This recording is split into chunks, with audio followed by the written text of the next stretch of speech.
Breaking news చూస్తున్నాం. Kurnool bus ప్రమాదంపై అధికారులు దర్యాప్తును వేగవంతం చేశారు. బస్సు డ్రైవర్ నిర్లక్ష్యమే ప్రమాదానికి కారణమని విచారణలో నిర్ధారణ అయిందని అధికారులు స్పష్టం చేశారు. వి కావేరీ ట్రావెల్స్ బస్సు ప్రమాదానికి ముందే హైవేపై బైక్ ప్రమాదం జరిగి శివశంకర్ మృతి చెందాడని అధికారులు వివరించారు. రోడ్డుకు అడ్డంగా పన్న శివశంకర్ బైక్ ను తప్పించుకుంటూ 19 వాహనాలు సురక్షితంగా వెళ్లాయని దర్యాప్తులో తేలిందన్నారు. అయితే బైక్ ను గమనించకుండా బస్సు డ్రైవర్ వెళ్లడంతో బస్సు కింద బైక్ చిక్కుకుందని చెప్పారు. బైక్ పెట్రోల్ ట్యాంక్ మూత ఉండటంతో పెట్రోల్ లీక్ అయిందని, సుమారు 300 మీటర్ల దూరం వరకు బైక్ ను ట్రావెల్ బస్సు ఈడ్చుకెళ్లడంతో ఒక్కసారిగా మంటలు చెలరేగాయని తెలిపారు. ఈ ఘటనలో 19 మంది ప్రయాణికులు సజీవ దహనమయ్యారని అధికారులు చెప్పారు. ఈ ఘటనపై కేసు నమోదు చేసి డ్రైవర్ లక్ష్మయ్యను A1 గా, వి కావేరీ ట్రావెల్ యాజమానిని A2 గా అదుపులోకి తీసుకుని విచారిస్తున్నట్లు పోలీసులు వెల్లడించారు.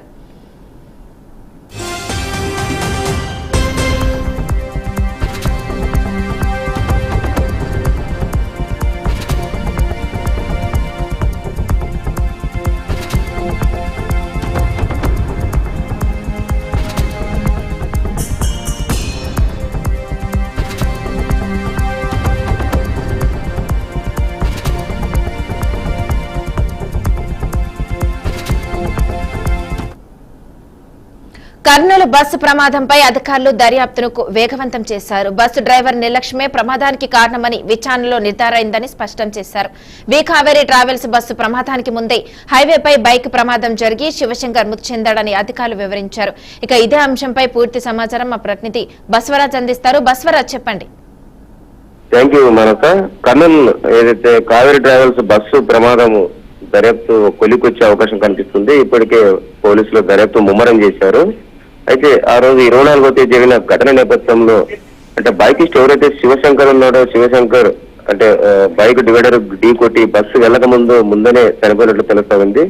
అయితే రోడ్డుకు బైక్ అడ్డం పడింది.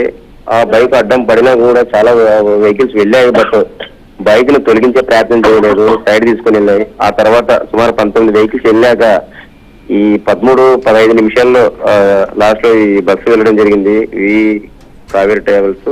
అయితే డ్రైవర్ అతి స్పీడ్ తో వెళ్లడంతో ఈ ప్రమాదం జరిగినట్లు పోలీసుల దర్యాప్తు తేలింది. డ్రైవర్ ని A1 గా చేస్తూ, అదేవిధంగా ఓనర్ వినోద్ను A2 గా చేస్తూ పోలీసులు దర్యాప్తు ముమ్మరం చేస్తా ఉన్నారు. మరి ఈ కేసు విషయంలో ఇప్పటికే అంటే యజమానిని పోలీసులు అదుపులో తీసుకుని అన్ని కూడా ఆరా తీసుకున్నట్టు తెలుస్తా ఉంది.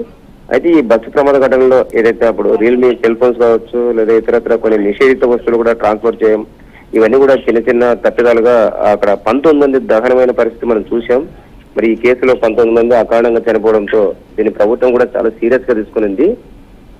మరి వీలైన తొందరగా ఛార్జ్ షీట్ కూడా వేసే అవకాశాలు కనిపిస్తున్నాయి మానస.